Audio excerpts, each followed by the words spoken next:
Hello and welcome to Dinis Guarda YouTube podcast show, powered by Citiesabc.com, fashionabc.com, and wisdomia.ai, businessabc.org, and sportsabc.org.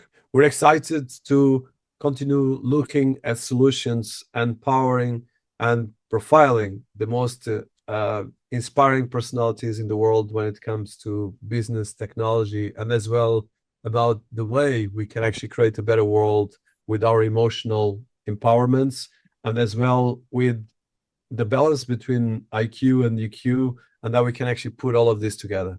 It's not easy because the world of technology and business is a continuous challenge, and from the 20th century to 21st, we have more challenge and there's more disruption than ever in history of humanity. But that's why we need to have a balance with ourselves. And today I'm particularly excited to welcome someone that has been kind of teaching me and inspiring me on that direction of making a balance between our IQ and EQ, and we'll explain these terms during the conversation. And I welcome to our series Deborah Sawaf. So Deborah is a Bombay-born designer, trained in Los Angeles with Italian influences, and a global recognized advocate for women and a change maker in fashion industry, and as well increasingly becoming a powerhouse in the ideas and the technology, and as well how we balance emotional intelligence into business, into education, into different areas. She's the founder and CEO of Talib Blanc, a luxury premium brand established in 2010 that specializes in women's designer handbags, clothing, accessories, and jewelry. Deborah Sawaf's initiative, The Power of Words, a purpose-driven fashion brand and art collection dedicated to breaking mental health stigma, created a lot of new solutions in terms of approaching emotional intelligence and as well fashion and design and creativity.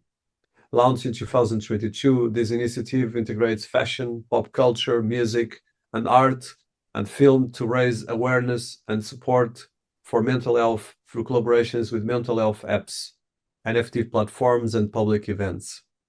The brand's efforts have been recognized by the Camera Nazionale della Moda Italiana and the United Nations as the first socially sustainable brand in the world. Deborah's philanthropic projects include the Happy Project by Talib Blanc, further underscoring her dedication to social impact, and she was honored with the True Altruist Award by the Angelino magazine. Deborah Sawaf has worked with renowned fashion houses such as John Galliano, Valentino, and Roberto Cavalli. She also founded early ventures like Talia, a fine jewelry collection, and This Age, a couture gone line. Deborah is committed to social impact philanthropist and a focus on mentoring young people, women worldwide, and participates in Women's Economic and Business Conference. She also supports organizations such as Didi Urge Foundation, Qatar America Institute for Culture, and the Burned Children Relief Fund, and serves as a strategy advisor for PoolQuest, a platform for fashion stylists. And in terms of work and accreditations, and I want to highlight that, is design and merchandising from the Fashion Institute of Design and Merchandising, gemology and jewelry design from the Gemological Institute of America, and OCP Power and Influence for Positive Impact from Harvard Business School. And she launched her first entrepreneurial venture, This Age, a couture gone collection in 1993. So the CV goes further, but this is a synthesis, and of course we here with someone that can actually cross over a lot of fantastic differences and empower houses.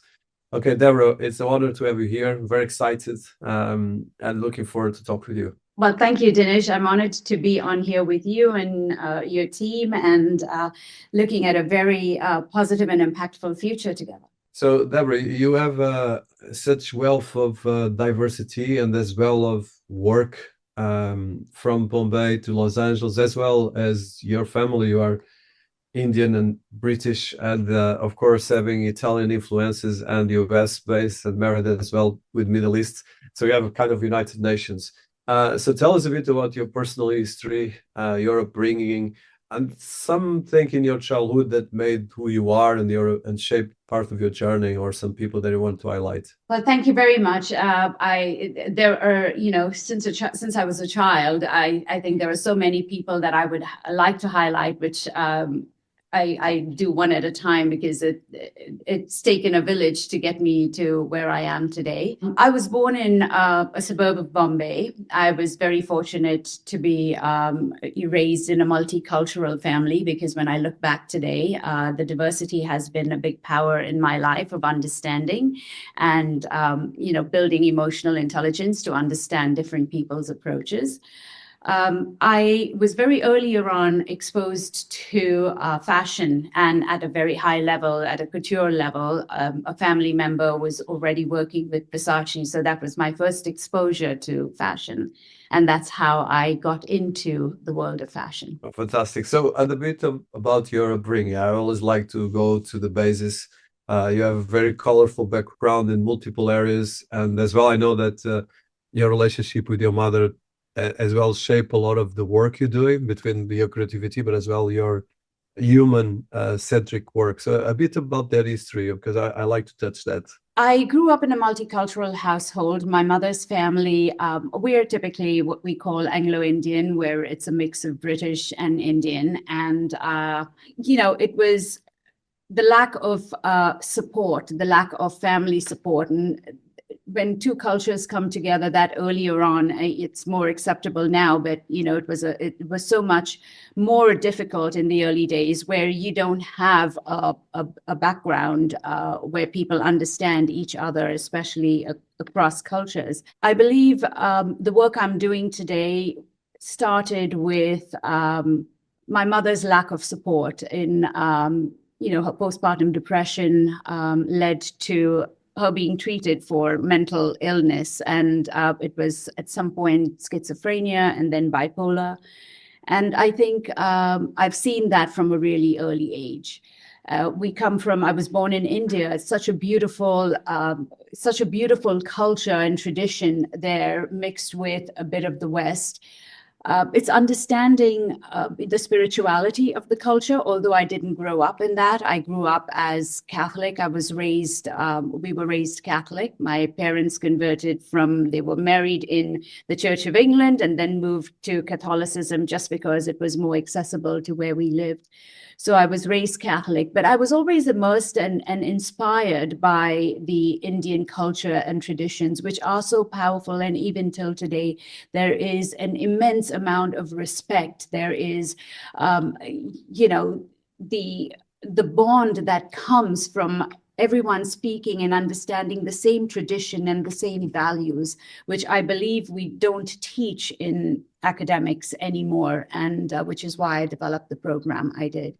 And of course, moving on, I married my husband, who is from Lebanon. And so I always say that our family understands and respects three religions: the Christian, Hindu, and Muslim religion. That's very special and actually very powerful as well, because the ecumenic part of you changed a lot of things. So from the early days, you touch fashion, creativity, business, and entrepreneurship, and then you shift a lot for education and emotional intelligence. So tell us a bit of your trajectory, especially from your early days in fashion, where you created actually a very premium brand that was used by a lot of stars over there in Hollywood and a lot of different things and achievements, but as well which is quite difficult to manage a premium brand without having big economical groups behind it. So a bit of that trajectory, and now we've been actually building that creativity and that, of course, full of energy, creativity, but as well capacity to put in practice fantastic premium products and a vision. There is so much. I mean, this is such a big topic, and I will go into that eventually. I think that is a whole topic to be discussed. Exactly what you said, that, brands are really supported and fueled by these major organizations that come in and fuel brands that they pick. But then at the end of the day, there are millions of brands out there by incredible designers that never have an opportunity to be seen or heard of and die before they even get to take their second or third step in life. So that is a whole other conversation I'd like to have. But I was really fortunate. growing up, my father said I immersed into fashion at a very early age. I grew up in a very artistic family. My father was gifted musically, as was my mother, but my mother was also very talented and was an artisan in many ways. And I grew up from the age of 9. I already knew that this was something I loved, but my father had always said to me that fashion was not an intellectual asset for a career. And, I beg to differ with him now, because it has really brought me to where I am today. And I'm sure he's looking down, smiling at me. But the path I took to fashion came post me actually making an attempt to make my parents happy and study psychology, which I ended up doing, but then eventually chose to go the fashion path after I was exposed to the work of Versace being done in India. And I say I got involved in couture because I started my career in fashion with embroidery. I was completely mesmerized by the work that was being done, and decided I wanted to go that route, creating and preserving craftsmanship that is your heritage in so many ways. I went on from there to intern with Valentino again, purely in embroidery. When I created my own line, which was my very first line, it was in apparel, and being influenced by the work of Armani at that point. I was really young, and here's a story that took me down a path to learning and how curiosity can really teach you things. And it is so important for people to be curious. We learn so much on the surface, but we need to go deep and really understand something if we want to know it well. With my first salary, I bought an Armani jacket and actually opened it up, because I lived in India and I didn't have the ability to touch and to understand how the construction was done. And I had done jacket after jacket. I was very into jackets when I was young because of the construction and how it fell. And I opened it up and I wanted to see what was on the inside of the jacket. And I took it to our factory and I said, okay, this is what we need to do. And this is the material we need to find to make it look like that. So that's when I say you learn. I learned from the best. And I was very fortunate to actually grow up in what we call the golden age of fashion. In that period of time, you could actually look at a dress or look at a bag or look at, a woman and say, okay, that's a Valentino, that's a Valentino girl, that's an Yves Saint Laurent bag, or that's an Yves Saint Laurent dress, which is very hard to detect today. Everything looks like everything else. And I think the power that fashion has and the power that designers have is to be unique in your own way, add your own essence to whatever you do. It has to have a touch. I like what I do when people say to me, well, that looks like a Deborah Sawaf. And that's an honor for me. So my path to fashion eventually, when I wanted to move, I moved to the Middle East and then moved to the United States. I decided in 2014, I wanted to create my own brand, and I was really lucky. We're friends with Sean Ferrer, and I felt at some point, Audrey Hepburn has always been an idol and someone I've looked up to, not just for who she is as an idol and as a fashion icon and as an actor, but who she was philanthropically as well, and the impact she made in the late years of her life. What a way to live a full and complete life. And I asked Sean one day, I said, I'd like to, Audrey Hepburn's always been known for her jewelry and her little black dress. I'd like to design a bag inspired by Audrey Hepburn. And I sent him a sketch, and we actually were able to call it the Audrey bag. And that's how we began. That's how we started the brand. Although I did I studied gemology, jewelry design, and I wanted to always get to the next step. So once I started in couture, it wasn't okay for me, I felt, as a person personally, to go into mass production. When I moved to Los Angeles, it was all about, denim and jeans and T-shirts. And I was like, how many crystals can I put on a pair of jeans?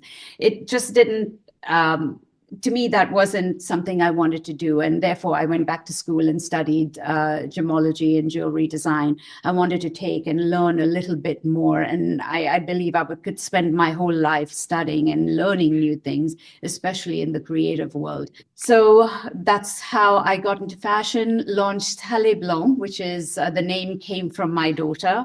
But Palais Blanc was fueled by, the inspiration of Audrey Hepburn and the Audrey bag. So that's a wonderful history, and as well as impressive from Versace to all the work you did. So before you go to all the different humans, so from that experience from India, and of course India at the time, it was not what it is now, and working with luxury brands, but as well with all this attention to details, and this is something that is very present in your fashion work, but as well in everything you're doing in life. So how did it go from starting this experience to build your own brand and put it together, and building, not when you talk about brands, people forget the work that is behind the work of finance and business, but there's as well a huge amount of work on the product, on the details that you put together, and then bringing this to an audience. So tell us a bit about that first experience. How was it? And as well, any histories that you want to share with us? You want successes and failures? Oh. I think always the two things are related, and probably the failures teach us how to get successful. Yeah. Yes, absolutely. It was a big learning curve for me. I'm an entrepreneur at heart, and so I take risks. And you don't think, and for a lot of creative people, we are not thinking about the financial aspect of things. We're not thinking if you can do 100 paintings, if one is appreciated, you feel like it's a big deal, but you've got 99 paintings sitting in the studio. So we don't care about that. We just care about the art being appreciated. But there is so much more. And especially today, fashion touches everything. And I'm talking personally about, the fashion industry that I've been in for 28 years. There is so much to it and so many avenues to it. When people go to fashion college, we're thinking about, okay, you go there as a designer mostly, and you want to be a designer, you want to create a beautiful dress or a beautiful piece of jewelry or leather goods. But there is so much more to fashion than that. And I think, to me, in the beginning, I didn't think about the business aspect of it. And that was a struggle to survive. If you do not understand the basis, or you do not have a team or a partnership that carries the other load, which is the bigger load, you might have the best design, and which is why millions of designers never come to the top. It's just because of not having the rest of the components needed to make a brand successful. And I was lucky. I was incredibly lucky in so many aspects. And my pathway into India through the embroideries that I had done in my pathway into Italy, through the relationships in India, in the world of embroidery and haute couture, is what got me to Italy. And Italy offered a whole different world of, fashion just becomes a canvas to tell your story. And you have the ability, working with artisans and craftsmanship that have been doing this over centuries and now want to make sure that they are the best at their art. And you want to take emotions and put them into your product. But at the same time, you want to have the business side of it taken care of. So that transition for me was a big deal. And Italy was a really big learning curve for my career. And in my career, I had, I had great opportunities when I launched the brand to be in the right space, at the right showroom, having the right factories to work with, having the ability to be as creative as I wanted to be. And your imagination, if you can imagine it, there is a way to build it. So to me, that was a big learning point and a big pivot in my career in fashion. And, India wasn't then what it is today, but the opportunities out of India with our culture and centuries of artisans that is slowly dying. And we need to preserve those arts. And that is the next stage of also what we're doing with the power of words and hopefully Ready Q. Thank you. So this is very special. And like you said, I think this challenge and this putting together things like this are super important to be able to build any business. So I want to shift to in your career, and I think it would be interesting probably before we go into some of the questions around the challenge of dealing with the emotional parts of building a business and all the challenge that comes out of this, managing teams, managing the challenge, managing the vision, manage the philosophies, the products. All of this implies a huge energy, but as well the capacity to look at different things. So before I go into that, just tell us about the brands and a bit the work you did, and especially Talia Blanc, the power of words, and the different achievements that you had in your career. And I know that you have as well a quite substantial work in social impact and even in driving rally cars and a lot of other things. So you have a lot of different capacities, Leonardo da Vinci lady. Hardly, you touch upon, like my father used to say, we're jack of all trades and master of none. And I always wanted to explore and learn everything. So I don't know if that's a positive or negative for where I am today, but it has brought me to where I am. I want to touch upon how I began Talia Blanc. Of course, it was because I was inspired by this icon, Audrey, by Audrey Hepburn. Don't want to say this icon, but yes, she is the icon for me. And I wanted to create something unique and make that impact. And the Audrey bag till today is the most popular product that we have. But when I first started out of Italy, the embroidery that we were doing in India was for Valentino, and a lot of Valentino product and a lot of the craftsmanship in hardware was done by Paolo Pascini. And I actually approached Paolo Pascini. These are some of the risks I took and said to him, I wanted to work with him to create my line. Paolo only works with major brands. And it was, he had never really worked with somebody who hadn't launched a brand yet. And I showed him some of my designs and had the opportunity to work with him. But that is how I began my career.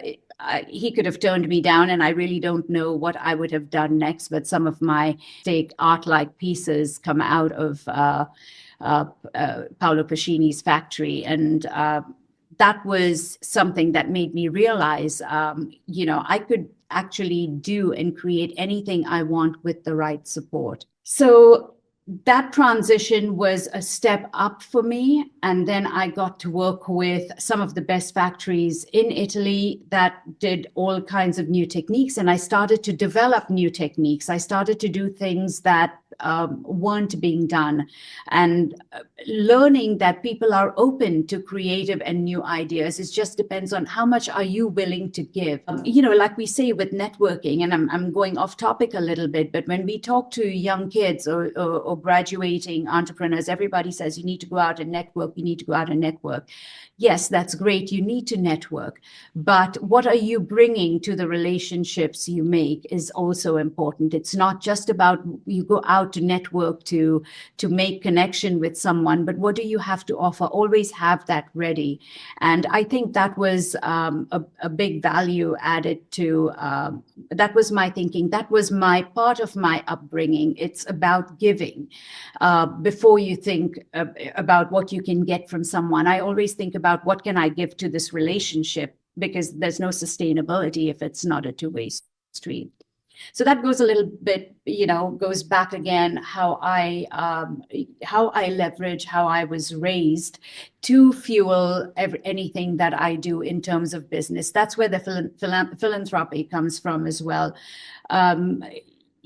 as I grow and as I do things, I always want to make sure I'm able to give back. It's been a very important part of my life, and because I believe I am where I am, not because the path has already been laid for me. The opportunities are there. It's whether I'm willing to take it or not, and I've taken those opportunities that were presented, but it's been a gift. And how can I look at that and embrace it, but also think about how can I make a difference through these opportunities that I have? And that's always gone side by side with me, or hand in hand with everything I've done. There's always been a philanthropic approach to it.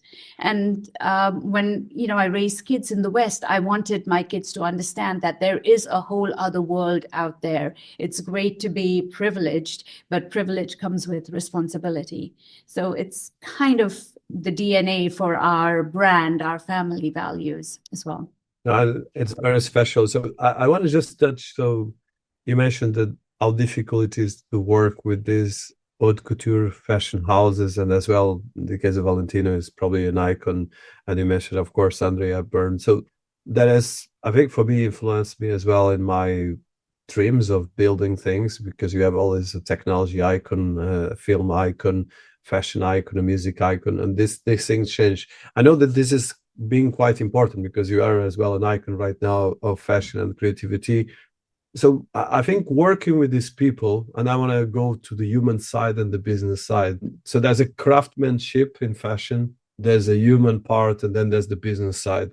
So how do you start juggling these three things, and probably passing here a bit to your work that was afterwards to create the Power of Words, and even Tele Blanc. Power of Words comes under the brand Tele Blanc, and creating things that make a kind of relationship between fashion, creativity, and then you enter into all this part of emotional intelligence and relationships and people. Well, Tele Blanc was already about the transition from Tele Blanc to the Power of Words happened over COVID, and that was totally coincidental.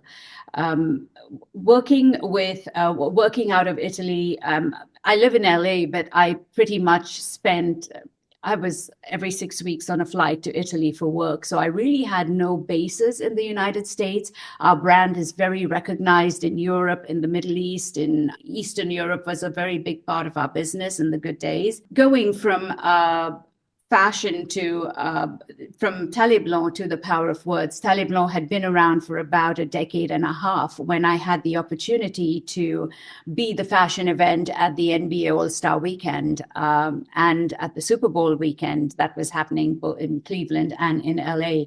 And the request was to give back to sport, give back to mental health in sport. And I realized at that point, mental health had been a very personal topic for me. I also realized that it was post-COVID. I was already mentoring about 17 students at that point. And the struggle that these kids had leaving universities when the universities closed and going back home, the struggle that these kids had to manage their mental well-being about where their careers were going next, graduating entrepreneurs.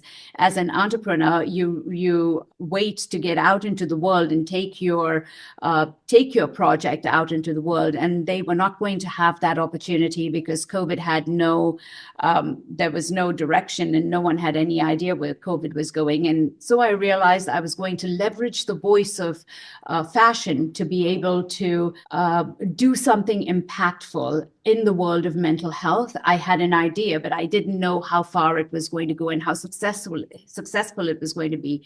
And therefore, I decided I was going to create a fashion brand that would speak about emotional intelligence and through words, through powerful words. And I think the first best decision I made was really to pivot completely rather than bring another project onto Tele Blanc. I think as a business decision, I decided this was going to be a philanthropic brand. The Power of Words was going to teach, was going to give back, was going to leverage the voice of fashion, art, music, everything that congregated people to spread positivity. In 2020, 22, I was asked to be the fashion event at the NBA All-Star Weekend.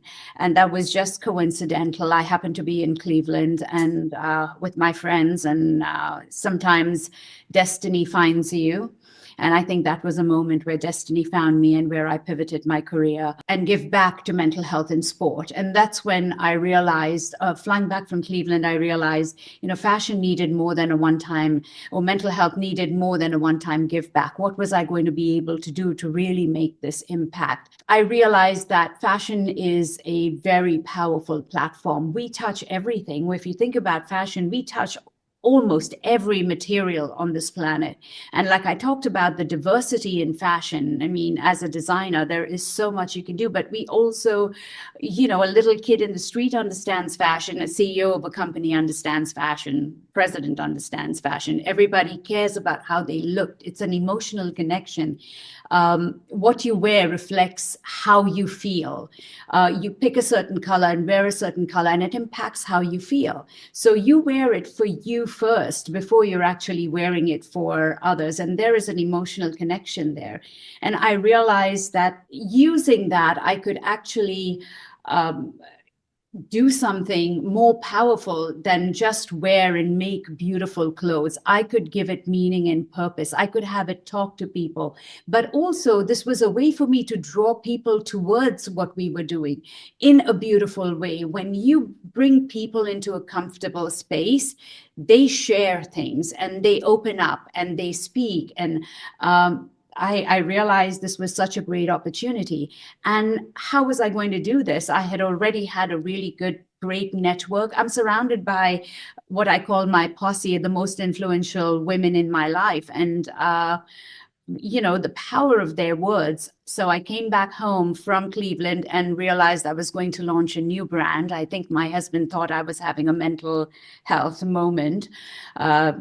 When I said to him, I'm going to launch a new brand post-COVID, I closed my store in Beverly Hills. We went online. The factories were struggling. But I realized this was a moment in time. And sometimes when you believe in something, it doesn't always work. For me, it did. And the timing was right. And I decided to create the power of words and leveraging the voice of role models, considering I already worked with role models in fashion, leveraging the voice of role models for change. And who isn't willing to use their voice to impact someone else and impact their communities? And that's how the power of words came to be. And I think the first best thing we did was the name of the brand being the power of words. And that's how we launched that.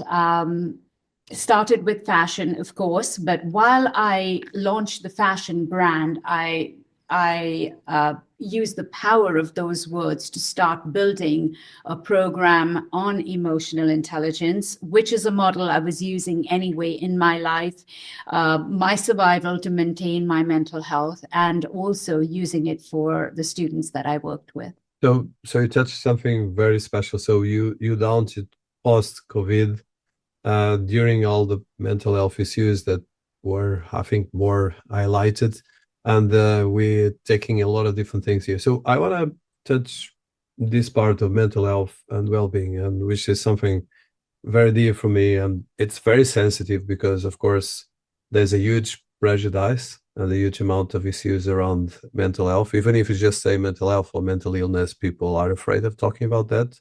There's a huge stigma around that and a huge fear. But then if you bring this to fashion, of course, it becomes even more powerful. And that, of course, during COVID, there was all these things multiplied by a lot of factors. And like you mentioned, these affect massive, most of the retail industry worldwide, fashion, tourism, a lot of other things, hospitality. So I want to just, so the question right now is more, I would like to touch. So how do you deal with these topics that are so sensitive? And I know that you've been doing a huge amount of research. You become an expert in these topics, and you've been writing about it, doing conferences around the world.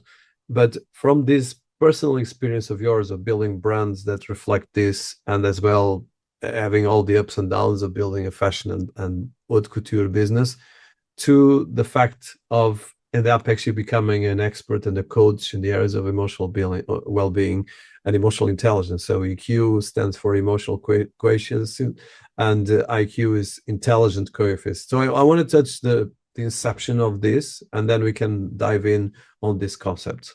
Something that we say is IQ without EQ leaves you unbalanced. Great leaders have high IQ, but they also have a very high EQ. And that is an essential component, because we don't work solo, we work with people, we work in teams, and we want to keep that human connection.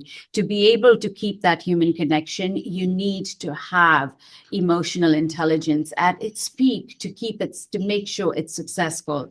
So, that was my reason for going down that path. Emotional intelligence is something that all of us believe.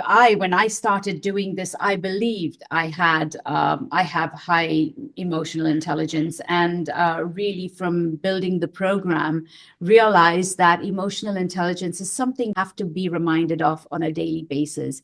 You can have your manifestation in the morning and your meditation in the morning, but life gets so hectic, you forget about those basic human values when you go out into a hectic world. How do you manage your stress? And this is something that everybody needs. And everything that we have been doing in mental health has been one-on-one forever. When you start talking about mental health, yes, and let's go back to it being a taboo. It is still a taboo. As much work as we're doing in the United States, which seems most advanced, we in the United States, you still have people say that, and you still have professionals say that we're all struggling with the mental health crisis. Life is too fast-paced now. Post-COVID, it really surfaced. It brought all of these struggles that people were able to put under the rug, as we say. It brought it to the surface. And now we're dealing with that. Now people, with the immersion of technology, and with technology coming into the world so quickly, everything you do, Dinis, in AI, there are a lot of people that are not ready to embrace it as openly as they should. And that becomes a mental health issue. Not being able to cope with your illness, that becomes a mental health issue. So there are very small things that can take you off balance with your well-being and then get into a mental health issue. So it's being able to manage your well-being on a daily basis that's going to prevent you from sliding down into depression, into this deep dark hole, into insecurities. We talk about positivity. Everything that we do in emotional intelligence is we take all of the negative emotions that you have and we give you one of 7 positive tools. When we talk about it through fashion, it's positively. When we talk about it through art, it's positivity. Music, sport, it's all about putting the positivity out there, and it's real positivity because it is focus. It gives you a goal. It gives you something to work towards, something to look at and say, yes, I'm heading in that direction. But if you don't have direction and you don't have focus, that's when you get lost. So you touch a lot of very sensitive areas. And of course, this is beautiful to speak, but act on it is extremely difficult. Awesome. So I know that you developed the concept of the bands that you touch here. So I would like, and we'll put image as we speak, for people to see, at least once to see it in video. So I create the 7 bands, and each band has a beautiful iconography, a series of actually even fashion that you create in different areas.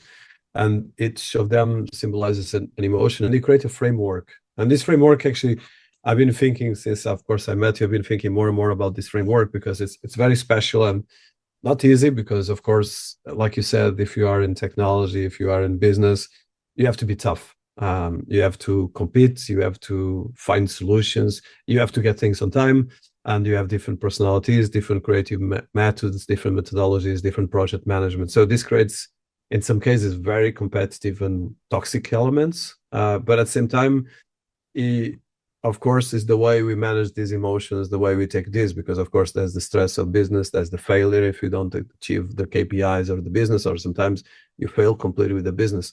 So how do you juggle all these different challenges?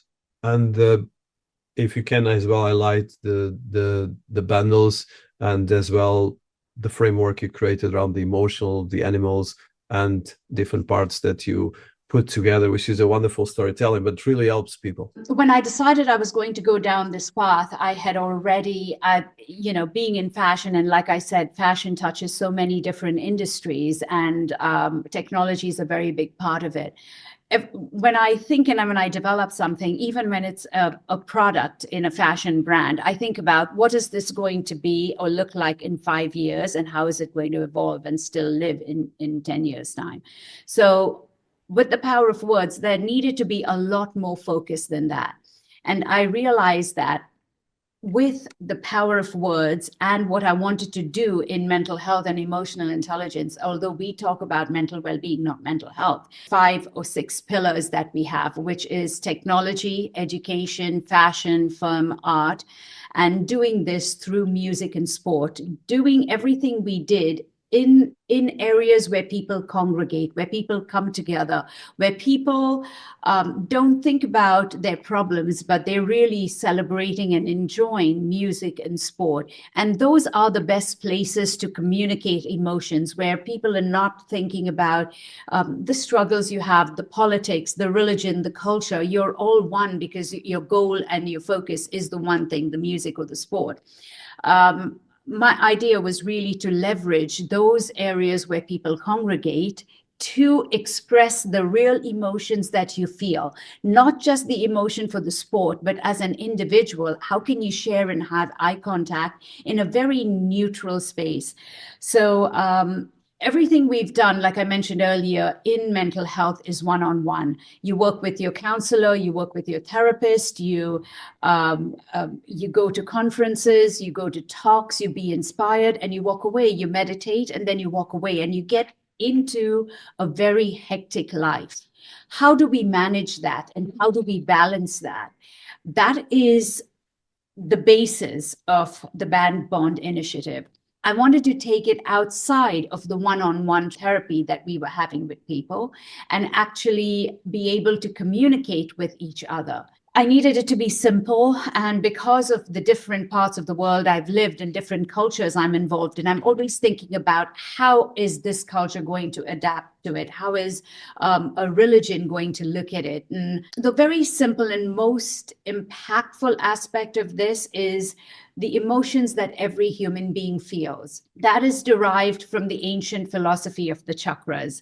And this has also been scientifically proven that, and we have research that backs it, that our bodies hold emotion. When you feel a certain emotion, you feel it in a certain part of your body. So I took the 7 chakras of the Indian philosophy, or the ancient Indian philosophy used in meditation and in yoga, and applied it to be tangible. So taking all of those 7 emotions and adapting the color that represents that emotion to the word. And when I talk about these 7 emotions, they're actually 7 tools. They're parts of the body where you hold certain emotions, taking that word and putting it, adapting a color to it, and then that becomes the tool. Now, once we had these and had the idea for that, it went into how does this become something that I can look at somebody without having to speak to them, communicate how I'm feeling. So we put it into bands, and 7 colors, 7 words. 7 is a magical number. It appears in every culture, every religion, 7 days of the week, 7 colors of the rainbow. That was the most easy way to communicate what we were doing, in addition to the fact that these actually connect to emotions in the body. Now, the human brain has, or the human being has, about 27, 29 emotions.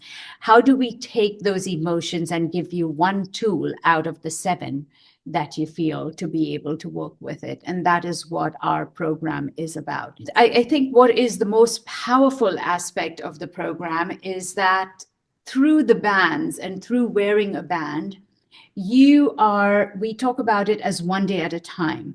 Through wearing the band, you're being aware of what you want to accomplish. You're being aware of the emotion you're feeling.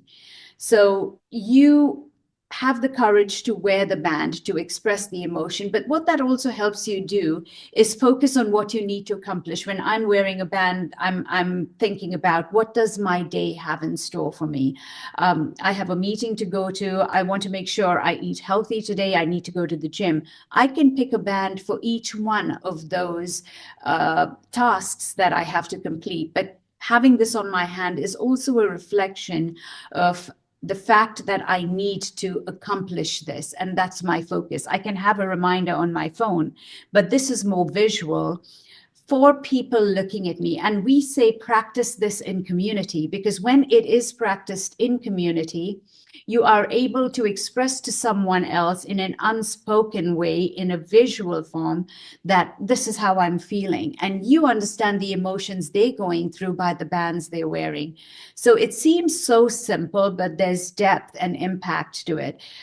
Impact for you, but impact also impacts the people around you. It's how do the people communicate with you without words and understand and are able to reach out and help if that's needed. So it's, we are not just emotional intelligence for yourself, but it's an emotional intelligence program that connects communities. And the way we've started to do this, we started with universities, a couple of schools in the States, in the United States. I presented this, of course, after we were nominated in Italy. So I realized Europe was open to it. Then I had the opportunity to go with the largest equality platform in the world to the G20, and had an opportunity to present it in India, where this originated from. And I found that they were ready to embrace it. And mental health is a very taboo topic in some parts of the world, and India is one of them. But giving them an opportunity to express it in a positive way was a different approach, teaching them that it is okay to be able to speak about something. And sometimes when you don't want to speak about something, there's a visual tool for you to be able to express it. So this is how I realized that different cultures were ready to embrace what we were doing. Bringing the art and music and fashion into it really brings people into your space of comfort, where we say that it's unintimidating, it's uninvasive, it's a space where you can express yourself through different mediums. And art is really rehabilitative, and we have the studies that show how art is needed for rehabilitation, but it is also a great medium to express yourself. There are, so many different verticals to what we do, whether you talk about, transitioning from, the bands for adults. When I'm trying to go back to your question about where the animals come in. When I decided I was going to do this for the youth, the youngest ambassador we have is 8. And when I realized she can understand how to express her emotions through the Band Bond initiative, we could go younger. Today, parents are putting an iPad or a phone in the hands of kids in many ways to teach them through technology, educate them, whether it's teaching them the alphabet or colors or through stories. But technology is a big vehicle to also communicate. How do you explain this to a child? And I realized the one way studies show that kids relate to stories told by animals. How could I find the animals? And we started to explore that opportunity, finding animals that represent the emotions. And that's where the animals come into the program. How does the elephant show empathy? How does the penguin show resilience? Bringing those animals into the teaching of emotional intelligence became this really powerful tool for children. So we have toys. We have a project with the toys where the toys tell a story. Each of the 7 animals come with a story.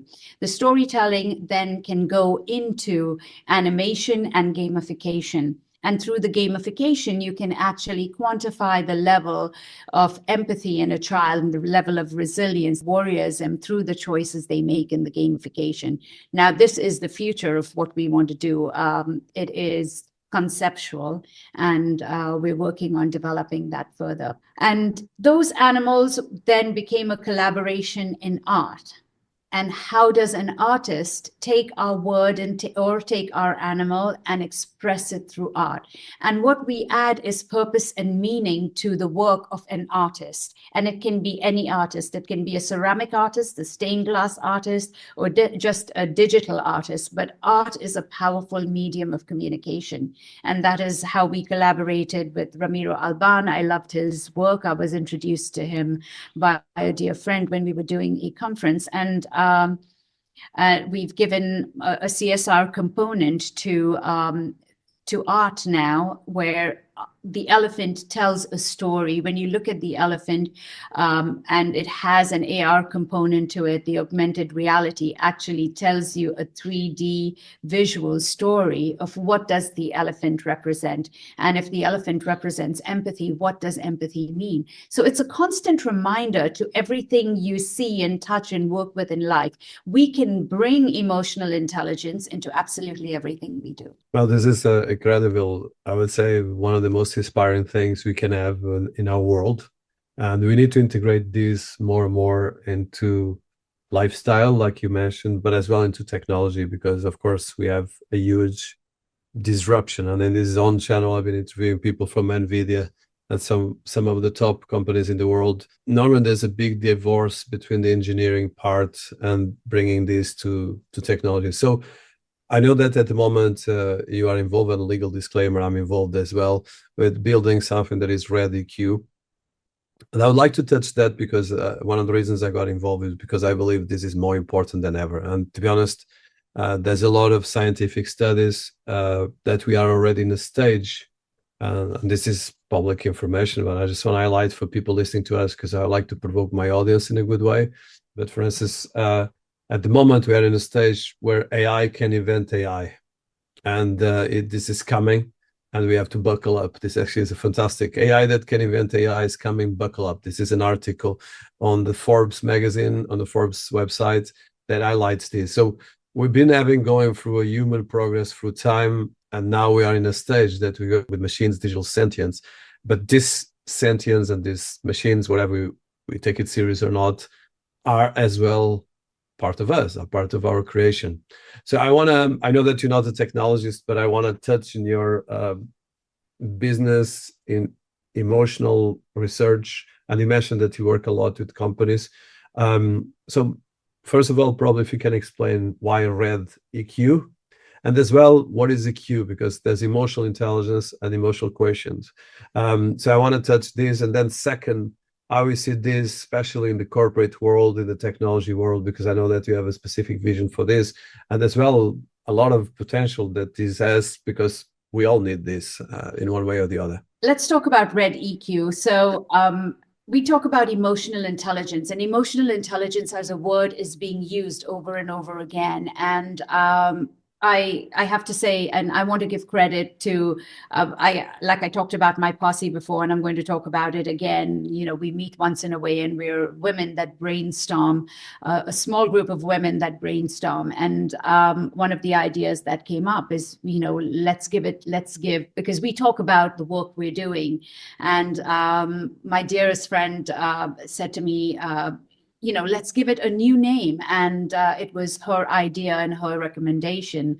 Relational emotional development, it really talks about what the power of words does. And that is what RED is. It's relational emotional development. We survive our mental well-being with our community, or with the help of our community. That is where the relation comes in. And that was another, you know, the power of words was the first name for the brand.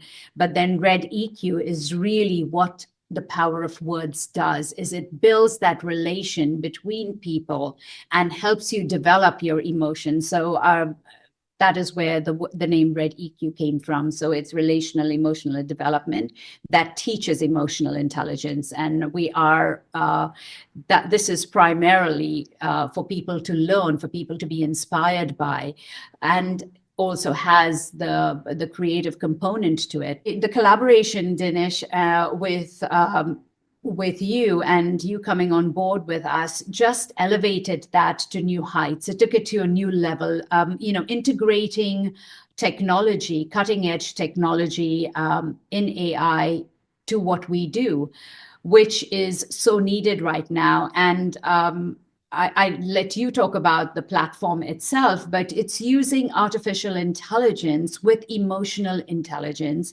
as an ally, where it's something that walks alongside you. It doesn't overpower you. And that is the balance. That is our vision, to maintain that balance between human and technology and fostering genuine human interaction, even while we use technology. It blends creativity and technology. And, you have your vision for where this is going. And I'm really inspired by that. And the creativity that comes from AI, I'd love you to share a little bit about what your vision is and how we can collaborate on this and how we are collaborating on this. Yeah, I think this is where probably the communication, I think this will be for part 2 today is about you, but definitely I think for people listening to us, I think and I want to touch this is more where our interactivity will start, and we'll do a channel, a podcast just for this. But like you just touched, all of us spend 5 to 10 hours in front of devices like this with our business, with different things. And at the moment, this technology that we created is being part of who we are, and is starting to evolve. It's like another evolutionary part of humanity, and this humanity it's us. So I think the challenge and the opportunity is how we integrate this part of humanity. I was reading an article today, and it was in Time magazine, and it was saying that what makes us humans is our capacity for kindness, our capacity to engage with other people. And it's very beautiful talk in theory, but humanity is going through a lot of challenges. You are in the US, but there's a lot of division, and we have still a lot of issues with very basic stuff like war, wealth, poverty, and things like that. But at the same time, we have a lot of amazing things. So I think on the Ready Q part that I'm excited to work with you, and there will be our interaction, is how we can bring this work that you create, the framework of the emotional intelligence, to technology and to AI, and integrate it in a proper way that the AI can actually have at least this component of learning and emotional intelligence. But it's not just purely from a large language model, but it's purely from an interactivity between us. And that's what I love about you, because you remind me of my humanity, and remind me as well of this importance. So I know that we passed 1 hour, and this is the first of a couple of episodes we're going to do. So I want to come back to the definition of emotional intelligence. And I know that you're dealing with the in some cases, I think you are a wonderful and generous soul. You have like big cases, like you mentioned, in mental health. There's the big cases on education, and big cases in corporations, and how corporations can use this methodology that you created. So on these 3 examples, of course, the more extreme mental illness, the second one is about education, which is critical, and the third one is about corporation. And the fourth one then is where I will come with you, that is about the AI, and how we bring this not just to the tools, but integrate this on the AI models of thinking. Okay, but on the 3 models that you are working and you have experience, what did you learn that you would like to share with us? Because I think that's, for me, probably the most important that I would like to take for people listening to us, and I really take this serious. Meditate and think about this. But I'll pass the word to you. I would like to hear your case studies and as well your power of words on this. One thing I want to say is when we talk about emotional intelligence, we talk about awareness and focus and being empathetic. And this is what the basic, these are the principles of emotional intelligence. What we add through the power of words to that is the unspoken communication, the visual communication, the connection. So we add 3 extra steps to that. We add wearing the band helps you focus every minute of the day, and get through and accomplish what you need to accomplish. It's first being aware, and therefore you put on the band. The second step is you have this constant reminder on your hand. And the third step is you are telling somebody else how you feel, even when you're not ready to speak about it, but you want to express yourself, but you don't have the words to say it or don't have the time to actually communicate it. What's amazing is the people around you, which is step number 4, is people around you recognize your emotion. And this is where you can interact with complete strangers. Whereas if we just think about us being emotionally intelligent, the pressure is all on us to be emotionally intelligent with other people. But how do other people know where we are in our emotional intelligence space? So they don't know what we're feeling, they assume. So this is really taking away that assumption of people's feelings and say, this is how I'm feeling and this is where I need help today, because we as human beings have so much pride to actually ask for help. And the program actually gives you the opportunity to ask for help, to say, I need compassion and I need empathy. I'm struggling with being resilient. I really want to eat healthy and I need help with that. You know, people around you just make healthier choices for food and help you with something as simple as that, or help you with not being tempted to have another drink or take another pill or do something you really don't want to do, not lose your temper for some people, not get upset about little things. So there are so many, and this is why the program is so beautiful. And the more we develop it and the further we develop it for different professions, it's even more enlightening. And it's a completely new approach to how you deal with emotions. You know, a simple thing I talk about in corporations, you walk, when you practice the band bond therapy, the CEO walks into the office or walks into the building, for example, for a large organization like Facebook or Amazon, walks into the elevator, looks at the lift man and says, how can I help you with being optimistic today? Or how can I help you with being resilient today? The communication you have is on a different level, not just superficial as, and maybe for a lot of people it's not superficial, but it's, hi, how are you? How's your day? You have a much deeper connection with someone and you make them feel like you care about them as an individual, not that just their productivity. And this is where it shows how making someone feel part of a community, someone feel like you care, can actually increase productivity. And that is what we have studies on, to show that builds teamwork, that builds great leaders, that gives people the opportunity to take leadership roles in organizations, and which is why it's so important. And the most beautiful thing I believe about the program is that if a parent that works in an organization practices the program, it trickles down outside of his workplace. It trickles down to him taking what he's practicing every day at work to his family, to his social circles, to his people that he does sport with. So it trickles into different areas of your life. And in addition to that, if the kids practice it, it starts to trickle down to how they react to their teachers, how they react with their friends, how they react with their parents. So there is such a web, I like to call it a web, of this exchange of emotions that are happening, and they're all positive. And that is the power, I believe, of the power of words and the Band Bond Initiative. Now, the technology adds another layer to that. This is so effective with suicide prevention. This is so effective with PTSD, with substance abuse. This gives people an opportunity to say, I'm struggling and I need help, without having to verbally communicate it. That is powerful. That is needed. If there is another way to communicate without speaking, let's talk about it, because we need to do this, and we need to do it now. Life is moving too fast. And I know from a technological aspect, you could say that in the next 3 years, life is going to change for everybody, especially for the young generation. How are we going to give them that balance or maintain that basic human skill of communication to help support you, to help? It is your community that is going to be able to keep you together, to hold you, to lift you.